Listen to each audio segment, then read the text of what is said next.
Hallelujah. यीशु मसीह ने कहा, मैं ये चाहता हूं कि तुम फल लाओ और तुम्हारा फल बना रहे। आमीन। उसने कहा, तुमने मुझे नहीं चुना। हम कई बार बोलते हैं कि मैंने परमेश्वर को ग्रहण किया। कहता नहीं, तुमने मुझे ग्रहण नहीं किया, तुमने मुझे नहीं चुना, मैंने तुझे चुना और ठहराया कि तू बहुत सा फल ला सके। आप जानते हैं परमेश्वर आपको क्यों चुनता है? चलो आप बताओ, परमेश्वर आपको क्यों चुनता है? मान लीजिए आप एक बिल्कुल स्मॉल बैकग्राउंड से हैं, आम सी आपकी बैकग्राउंड है, आपका आम सा परिवार है, आपके आम सी जिंदगी है। क्यों परमेश्वर ने आपको चुना? आप जानते हैं वचन क्या कहता है? वचन ये कहता है कि परमेश्वर जानबूझ के आम लोगों को, तुच्छ लोगों को, गरीबों को, टूटे हुओं को चुनता है ताकि उन्हें एक गवाही बनाकर खड़ा कर सके कि इसकी जिंदगी में जो कुछ भी हुआ है मैंने किया है।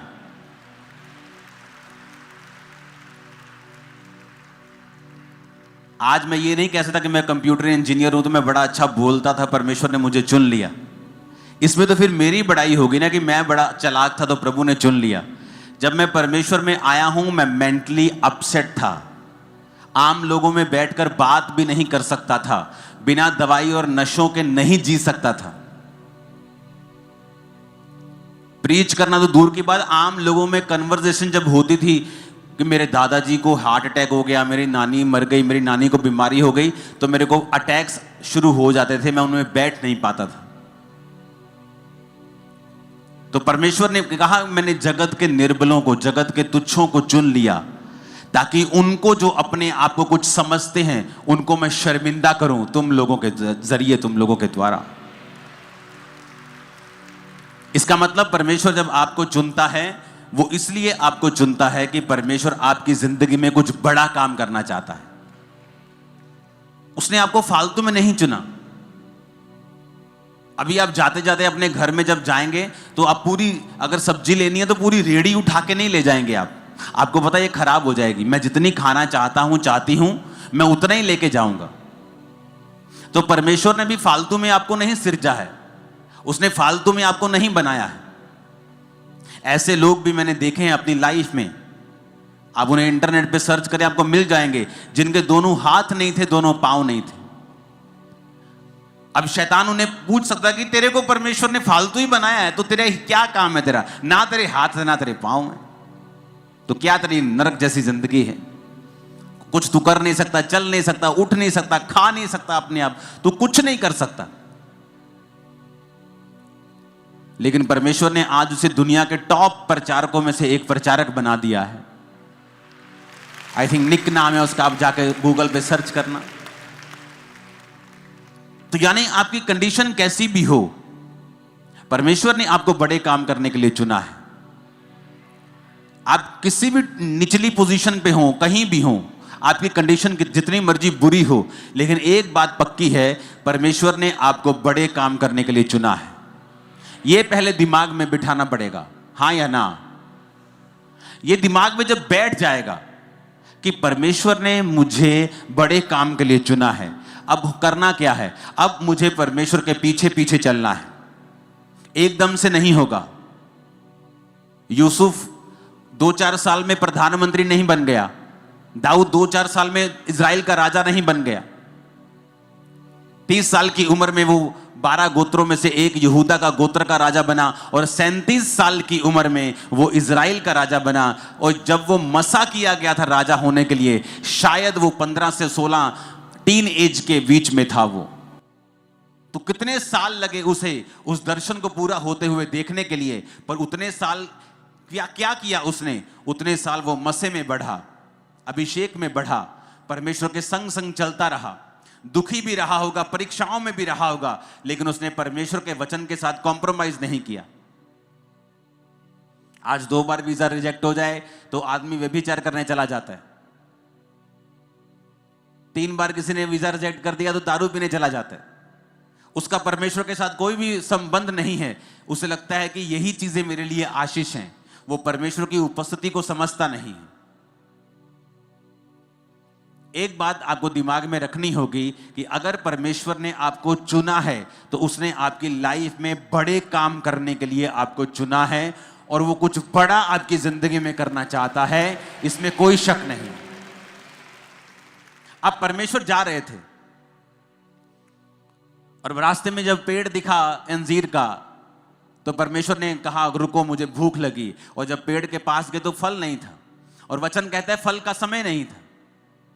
फल का समय नहीं था तो परमेश्वर को बोलना चाहिए ठीक है समय नहीं है।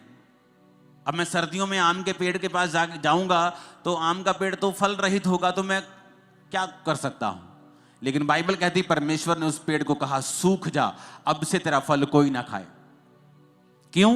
क्योंकि अंजीर के पेड़ की खासियत है जब वो पत्ते देता है तो फल भी देता है। तो वो धोखा दे रहा था, पत्ते तो दिखा रहा था दूर से कि दूर से पत्ते देके यीशु मसीह पास तो आए, लेकिन फल नहीं था। तो हमें ऐसे विश्वासी नहीं बनना है जिनका हालेलुया आमीन तो ऊंचा हो, लेकिन अपने कर्मों से वो हालेलुया और आमीन का इनकार कर रहे हो। कि मुंह से तो हालेलुया ऊंचा है कि यहोवा की स्तुति हो, लेकिन अपने कर्मों से वो शैतान की स्तुति कर रहे होते हैं। अगर यहोवा की स्तुति हो तो व्यभिचार तुम्हारी जिंदगी में फिर क्या कर रहा है?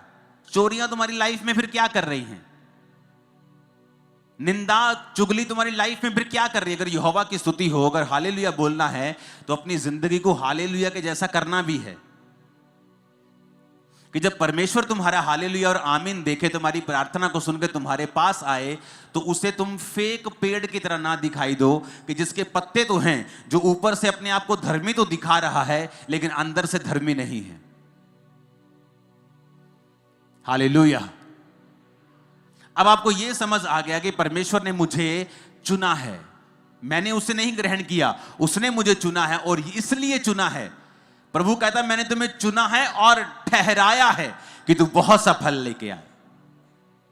अब हो सकता है परमेश्वर ने आपको, क्योंकि दो तरह के बुलाहट परमेश्वर आपको देता है। पहली बुलाहट सबकी एक है जो मत्ती में लिखा है कि जाओ और सब जातियों को चेला बनाओ और सुसमाचार सुनाओ।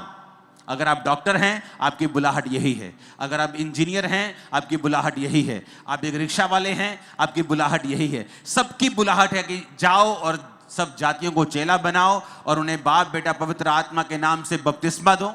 सबकी बुलाहट है ये। कोई नहीं कह सकता कि मैं बिजी हूं, मैं बिजनेसमैन हूं, मेरी वाइफ करती है, कोई नहीं कह सकता, क्योंकि ये परमेश्वर का हुक्म है। दूसरी बुलाहट है कि परमेश्वर ने आपको इस दुनिया में काम करने के लिए भी भेजा है। दूसरी बुलाहट यानी आपकी पहली बुलाहट सुसमाचार की है, उसको सपोर्ट करने के लिए परमेश्वर आपको बिजनेस देता है, किसी को जॉब देता है, किसी को कोई काम देता है, वो आपकी दूसरी बुलाहट है। आप डॉक्टर हैं, इंजीनियर हैं, बिजनेसमैन हैं, आप किसी कंपनी में हैं, वो आपकी दूसरी बुलाहट है।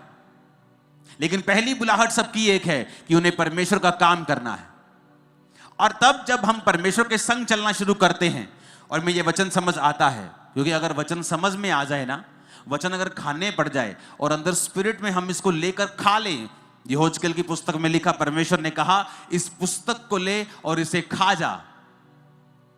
जा इसे, आंतड़ियां इस भर ले अपनी और इसे पचा ले। लिखा वो पुस्तक उसके मुंह में शहद के समान मीठी लगी। क्यों कहा परमेश्वर ने ऐसा? क्योंकि वचन को समझना और उस पर मनन करना, मनन का मतलब है अपना ध्यान उस पर लगाना कि प्रभु मुझसे कहता है। मैं लाखों की भीड़ से बात नहीं कर रहा हूं, मैं आपसे कर रहा हूं। प्रभु मुझसे ये कह रहा है कि मैंने तुझे चुना है और ठहराया है कि तू बहुत सा फल, यानी तेरी जिंदगी में बड़े अच्छे अच्छे रिजल्ट होंगे जो मैं तुझे दूंगा। प्रभु मुझसे कह रहा है और वो आपसे कह रहा है। क्या वो झूठ बोलता है? मैंने कहा क्या वो झूठ बोलता है? क्या वो पक्षपात करता है? क्या वो मुझे कह रहा है और तुझे नहीं कह रहा है? ऐसा लिखा है बाइबल में। क्या उसने ये कहा है कि मैं ये बात सिर्फ अपने चेलों के लिए लिखता हूं? उसने कहा नहीं, हर एक व्यक्ति जो बपतिस्मा ले चुका है, जो परमेश्वर को, उसकी आत्मा को अपने अंदर पा चुका है, जो यीशु मसीह के नाम को ले रहा है, परमेश्वर ने कहा मैंने तुझे चुना और ठहरा दिया है कि तू बहुत सा फल लाए। फल का मतलब क्या? रिजल्ट, टेस्टिमनीज, गुड कैरेक्टर, आत्मिक फल, शारीरिक रिजल्ट, गवाहियां, हीलिंग, डिलीवरेंस, एवरीथिंग जो इस दुनिया में है। परमेश्वर ने कहा मैंने तुझे चुना और ठहराया कि तू बहुत सा फल लाए।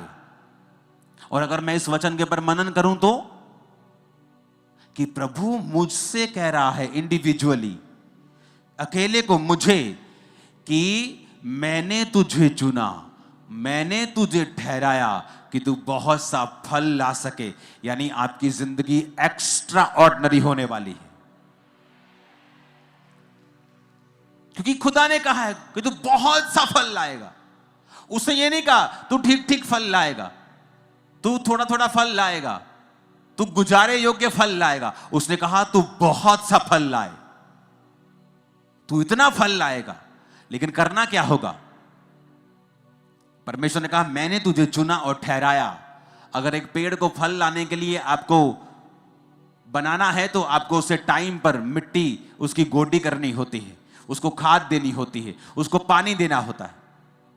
अगर आपको वो फल चाहिए जो परमेश्वर चाहता है, क्योंकि जब मैं 2004 में 5 में खुदा के दासों से मिलता था तो बोलते थे प्रभु तुझे बहुत इस्तेमाल करेगा, तो मुझे लगता है ये झूठ बोल रहे हैं, ये मुझे तसल्ली दे रहे हैं, इनको पता है कि मैं मुझे पागलपन के अटैक होते हैं, तो जस्ट दे आर काउंसलिंग मी, वो मुझे एक तसल्ली दे रहे हैं, वो मुझे जस्ट एक होता ना कि सिंपथी के कारण किसी को बोलना नहीं नहीं सब ठीक हो जाएगा, और God will do it and everything will be okay, don't worry. मुझे लगता है ऐसी बातें मेरे साथ ये करते हैं लोग ताकि मैं प्रभु में बना रहूं, लेकिन मुझे नहीं मालूम था कि जो ये कह रहे हैं वो सच है। तो मैंने वो पूरा कैसे हुआ? परमेश्वर में मैं खड़ा रहा। आंधी तूफान आते हैं, पेड़ बना रहता है, अगर उसकी जड़ें मजबूत हैं वो गिरता नहीं। उसके बाद पानी, यानी परमेश्वर के वचन से अपने आप को हर वक्त फुल रखना। आंधी और तूफानों में परमेश्वर को, उसके वचन को पकड़े रहना और उसे छोड़ना नहीं।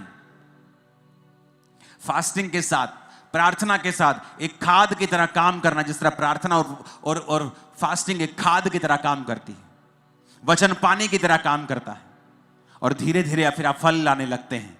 जिस काम के लिए परमेश्वर ने आपको अपने लहू से खरीदा होता है, परमेश्वर उसको जाहिर करना शुरू करता है, फल आने शुरू होते हैं। पहले साल थोड़े, दूसरे साल थोड़े ज्यादा, तीसरे साल और ज्यादा, छठे, सातवें, 10वें साल में आप फलों से भरे हुए होते हैं। ओ आमीन, ऊंचा तो ये फल आपकी लाइफ में एंटर कर रहे हैं, फाइनेंस में एंटर कर रहे हैं, परिवारों में एंटर कर रहे हैं, स्पिरिट्स में एंटर कर रहे हैं, सेवकाइयों में एंटर कर रहे हैं, बच्चों की लाइफ में एंटर कर रहे हैं। आमीन, ऊंचा तो ये बरकत तुम्हारी है चर्च। हालेलुया। उसने कहा मैंने तुझे चुना। कोई इंसान नहीं कह रहा है, कोई पॉलिटिशियन नहीं कह रहा मुकर जाएगा, जब पार्टी बड़ी देखेगा इधर उधर तो हो जाएगा। कोई इंसान नहीं कह रहा, खुदा कह रहा है। जिसे किसी कोर्ट में लेके नहीं जाया जा सकता, जिसके ऊपर कोई केस नहीं चलाया जा सकता, जो कभी झूठ नहीं बोलता है। जब आपको मैं बोलता हूं कि परमेश्वर कहता, बाइबल वचन कहती है वो कभी झूठ नहीं बोलता, आपको लगता है जिस तरह मैं झूठ नहीं बोलती उसी तरह प्रभु झूठ नहीं बोलता। नहीं, वो ये बात नहीं कर रहा, वो ये बात नहीं कर रहा। ये कितने का लिया? मैंने ये 200 रुपए का लिया, झूठ बोल दो। मैंने 500 का लिया। आपको लगता है ये झूठ है? हाँ ये झूठ है, लेकिन परमेश्वर उस झूठ के बारे में बात नहीं कर रहा, वो ऊपर का एक सच बता रहा है। पता है क्या? मैं कहता, आप मुझसे पूछो, मैं बोलूंगा ये क्या है, आप पूछेंगे ये क्या है, मैं बोलूंगा ये रुमाल है। लेकिन अगर परमेश्वर कहेगा ये रुमाल नहीं है, ये पूरा एक प्लेनेट है, तो ये झूठ नहीं, जो प्रभु के मुंह से निकला वो सच हो जाएगा, और ये यहां से चला जाएगा और पूरा ग्रह बन जाएगा। आप मेरी इसलिए कहते हैं वो झूठ बोल नहीं सकता। क्यों? कि अगर वो बोलेगा तो वैसे ही हो जाएगा। आप एक मनुष्य को अगर परमेश्वर के आप कितने मेरी बातों को समझ रहे हैं? इसलिए बाइबल कहती है वो झूठ नहीं बोल सकता। क्यों? वो कुछ भी बोलेगा तो हो जाएगा। इसलिए बोलते क्रिश्चियन लोगों को मजाक में भी कई चीजें नहीं बोलनी चाहिए। क्योंकि आपके जो जुबान है, आपके जो वचन हैं, वो आपकी जो बनावट है परमेश्वर ने अपने स्वरूप में की है। आप अपने बच्चों को श्रापित नहीं कर सकते, ये बड़ा शरारती है, ये बड़ा जिद्दी है, ये बड़ा ढीठ है, ये मेरी सुनता नहीं, नालायक है, आप नहीं कह सकते। अगर हमने किसी को ऐसा बोला होता पहले जाके हम कैंसिल करते, प्रभु जो हमने कहा वो कैंसिल है, वो कैंसिल है, वो कैंसिल है, खुदावन आगे से नहीं बोलेंगे, क्योंकि ये बीज की तरह काम करता है। तो पहले मनन करो, अपने अंदर एक वचन को बिठाओ कि प्रभु ने मुझे चुना है, मुझे ठहराया है कि मैं बहुत सफल लेके आऊं। आज के बाद आप जब चलेंगे, सिर्फ पाप आपकी लाइफ में नहीं होना चाहिए। वचन पढ़ना यानी पानी देना, खाद यानी प्रार्थना और उपवास का जीवन अगर आपका होगा, तो आपको ये दिमाग में विजन रखना है कि आप बहुत सा फल लाने वाले हो। Too many fruits, too much, आप बहुत फल लेके आने वाले हैं। आमीन। मेरे को ऊंचे वाला चाहिए चर्च। Hallelujah, hallelujah. अब मेरे को यह मालूम हो गया कि परमेश्वर ने मुझसे कहा है कि मैं फल लाऊंगा, मेरा फल बना रहेगा, यह परमेश्वर की मर्जी है। लेकिन उसके लिए मुझे अब दूसरा स्टेप लेना होगा। वो क्या है? परमेश्वर की दी हुई बुलाहट में बने रहना। क्योंकि परमेश्वर जो कुछ कहता है, अगर आप उससे हटकर काम करते हैं तो फिर आप परमेश्वर के फलों में नहीं रह सकते हैं। बाइबल कहती है, योना नबी की पुस्तक 1 अध्याय उसकी 1 आयत में, यहोवा का यह वचन अमित्ते के पुत्र योना के पास पहुंचा, उठकर उस बड़े नगर निनवे को जा और उसके विरुद्ध प्रचार कर, क्योंकि उसकी बुराई मेरी दृष्टि में बढ़ गई है। परंतु योना यहोवा के सम्मुख से तरशीश को भाग जाने के लिए उठा और याफा नगर को जाकर तरशीश जाने वाला एक जहाज पाया और किराया देकर उस पर चढ़ गया और उसके साथ यहोवा के सम्मुख से वो तरशीश को चला जाए। तब यहोवा ने समुद्र में एक प्रचंड आंधी चलाई और समुद्र में बड़ी आंधी उठी कि जहाज टूटने पर था।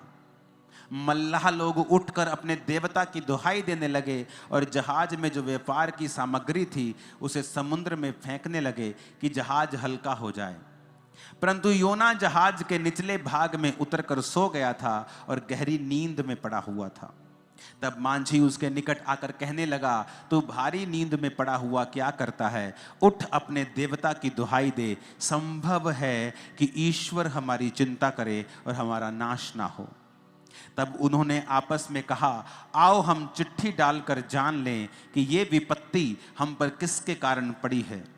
तब उन्होंने चिट्ठी डाली और चिट्ठी योना के नाम पर निकली। तब उन्होंने उससे कहा, हमें बता कि किसके कारण ये विपत्ति हम पर पड़ी है। तेरा बिजनेस, तेरा उद्यम क्या है? तू कहां से आता है और तू किस देश और किस जाति का है? योना ने उन भाइयों से कहा, मैं इब्री हूं और स्वर्ग का परमेश्वर यहोवा जिसने जल स्थल दोनों को बनाया है उसी का भय मानता हूं। तब वे बहुत डर गए और उससे कहने लगे, तूने ये क्या किया है? वे जान गए थे कि वो यहोवा के सम्मुख से भाग आया है, क्योंकि उसने आप ही उनको बता दिया था। तब उन्होंने योना से पूछा, हम तेरे साथ क्या करें जिससे समुद्र शांत हो जाए?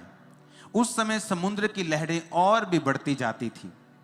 योना ने उनसे कहा, मुझे उठाकर समुद्र में फेंक दो, तब समुद्र शांत पड़ जाएगा, क्योंकि मैं जानता हूं कि यह भारी आंधी तुम्हारे ऊपर मेरे ही कारण आई है। तो भी वो बड़े यत्न से खेते रहे कि उसको किनारे पर लगाएं, परंतु पहुंच ना सके, क्योंकि समुद्र की लहरें उनके विरुद्ध बढ़ती ही जाती थी। उन्होंने यहोवा को पुकार कर कहा, हे यहोवा, हम विनती करते हैं कि इस मनुष्य के प्राण के बदले हमारा नाश ना हो, ना हमें इस निर्दोष की हत्या का दोषी ठहरा, क्योंकि हे यहोवा, जो कुछ तेरी इच्छा से था तूने वही किया है। तब उन्होंने योना को उठाकर समुद्र में फेंक दिया और समुद्र की भयानक लहरें थम गईं। तब उन मनुष्यों ने यहोवा का भय माना और उसको भेंट चढ़ाई और मन्नतें मानी। यहोवा ने एक बड़ा मच्छ ठहराया था कि वो योना को निगल ले, और योना उस मगरमच्छ के पेट में 3 दिन और 3 रात पड़ा रहा। अब यहां पर परमेश्वर अपने एक दास को कहता है कि बेटा जा और नीनिवे नगर को जाके उनके बारे में प्रचार कर। तू उनको प्रचार करके 40 दिन के अंदर अंदर,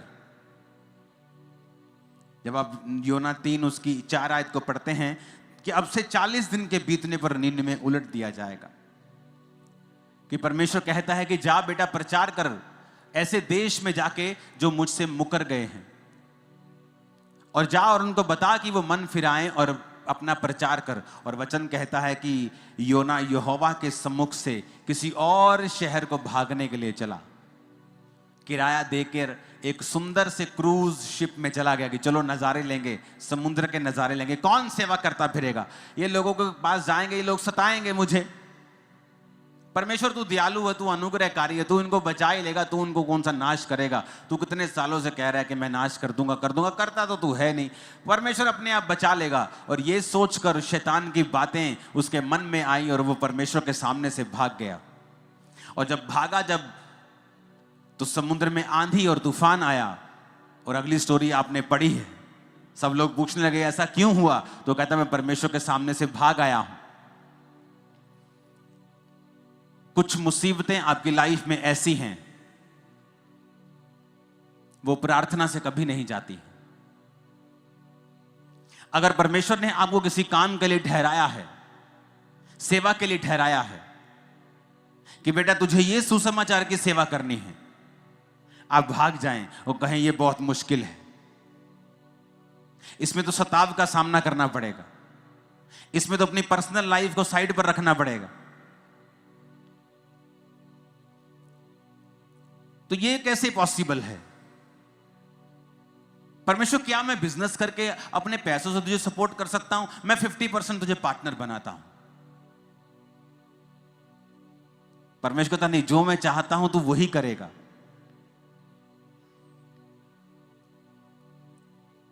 इमेजिन करो, जब उसने दिमाग में सोच लिया कि मैं नहीं जाऊंगा, मैं प्रचार नहीं करूंगा, उसे कुछ नहीं हुआ, बल्कि उसे और रिलैक्स फील हुआ होगा। हाँ रिलैक्स, मजा आ गया, थोड़ा बोझ कम हुआ। अपना बैग वैग पैक किया होगा, बड़े मजे से अच्छे अच्छे कपड़े डाले होंगे। क्रूज शिप पर भाड़ा किराया पड़ा है, क्रूज शिप पर गया, भाड़ा वगैरह दिया, बड़ा शिप था, वहां सामग्री भी थी, लोग भी थे, आराम से जाके सोया हुआ है कि जान छूटी। क्योंकि जब लोग गलत स्टेप्स लेते हैं और वो सेवा त्याग देते हैं या प्रभु का दिया हुआ बुलाहट त्याग देते हैं, उनको एकदम से कभी भी तूफान का सामना नहीं करना पड़ा। ये हिस्ट्री बताती है। जब भी कोई व्यक्ति गलत काम करता है, उसे एकदम से कभी भी मुसीबत का सामना कई बार नहीं करना पड़ता है। हाँ, धर्मी को अगर थोड़ी सी भी वो गलती करे, हो सकता है परमेश्वर अगले दिन ही उसके कान खींच ले और उसको मारे और उसको झिड़के और उसको सुधारने के लिए कुछ भी वो कर सकता है, क्योंकि परमेश्वर देखता है कि ये सुधर सकता है। इसको सुधारो, डंडा मारो इसको, थोड़ा सा इसको हिलाओ, झिंझोड़ो, थोड़ा सा इसको हिलाओ, इसको थोड़ी सी ठीक हो जाएगा ये।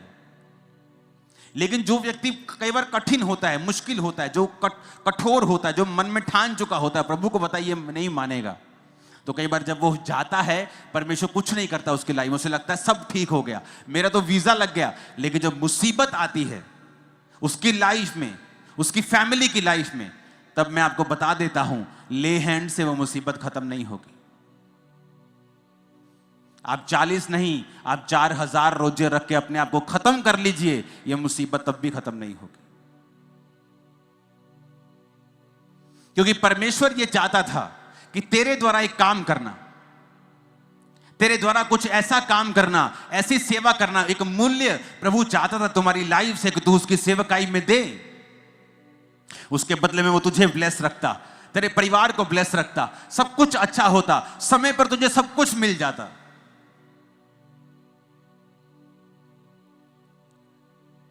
लेकिन जब हम परमेश्वर से हटते हैं और योना नबी की तरह काम करते हैं, फिर आता है एक टर्निंग पॉइंट। जहां लाइफ में फिर मुसीबत एंटर करती है। और मैं आपको बताना चाहता हूं, अपने पास्टर को इस मुसीबत के लिए कृपया तंग ना करें, क्योंकि ये मुसीबत ले हैंड से जाने वाली नहीं है। ये मुसीबत तुम्हारी तौबा की वजह से जाएगी, जो तुम करना नहीं चाहते हो।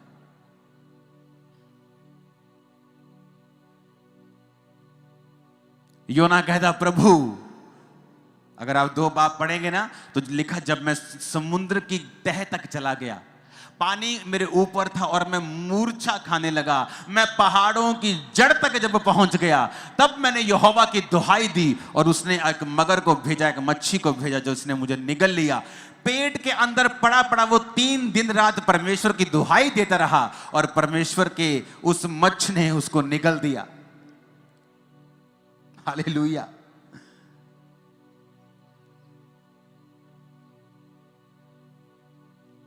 जब तौबा की कि परमेश्वर मुझे माफ कर दे, मैं जाता हूं, तो परमेश्वर कहता है, पहले तुझे मालूम नहीं था, तो पहले अगर जाता तो इतने छितर ना खाता तू, इतनी मुश्किलें तुझको ना आती, तूने दूसरों का भी नुकसान करवाया। व्यापार की वस्तुएं, उसमें घी होगा, उसमें चावल होंगे, उसमें क्या क्या व्यापार पुराने जमाने में होता, कपड़े होंगे, सारा कुछ समुद्र में फेंका। फाइनेंशियली नुकसान किया, दूसरों का नुकसान किया। कुछ परिवारों का नुकसान होता है जब उनके बच्चे सेवा छोड़ते हैं, लेकिन तब वो नहीं बोलते, उन्होंने आने दो आने दो, अब घर आ गया, मेरे घर का काम करेगा। भाई साहब, वो घर का काम नहीं करेगा, वो नुकसान करेगा। क्यों? क्योंकि वचन ऐसा कहता है कि यहोवा के घर में, उसकी सेवा में जो आशीष है, पीछे मुड़ने पर वो श्राप है। क्योंकि प्रभु उसी श्राप से तुम्हें बचाना चाहता है, इसलिए वो तुझे सेवा के लिए बुला रहा है। अगर मैं सेवा ना करता, मैं जीवित नहीं रहता, मुझे मालूम है। तो परमेश्वर ने उस कर्ज को खत्म करने के लिए मुझे कहा, अगर तू सेवा करेगा वो कर्ज खत्म हो जाएगा। तो शैतान जानता है कि वो कर्ज जो शैतान तुम्हें देना चाहता है वो नहीं दे पाएगा अगर तू यहोवा की बुलाहट को पूरा करेगा। अब किसी के जीवन में बुलाहट कुछ है और किसी के जीवन में कुछ है, और अगर वो अपनी बुलाहट से भागता है, वो अपना तो नुकसान करता भी है, अपने आसपास का भी नुकसान करता है। फिर आप ले हैंड करवा लो, आप 40 रोजे रख लो, 80 रख लो, 120 रख लो कि हील हो जाए, डिलीवर हो जाए, ये मुसीबत चली जाए।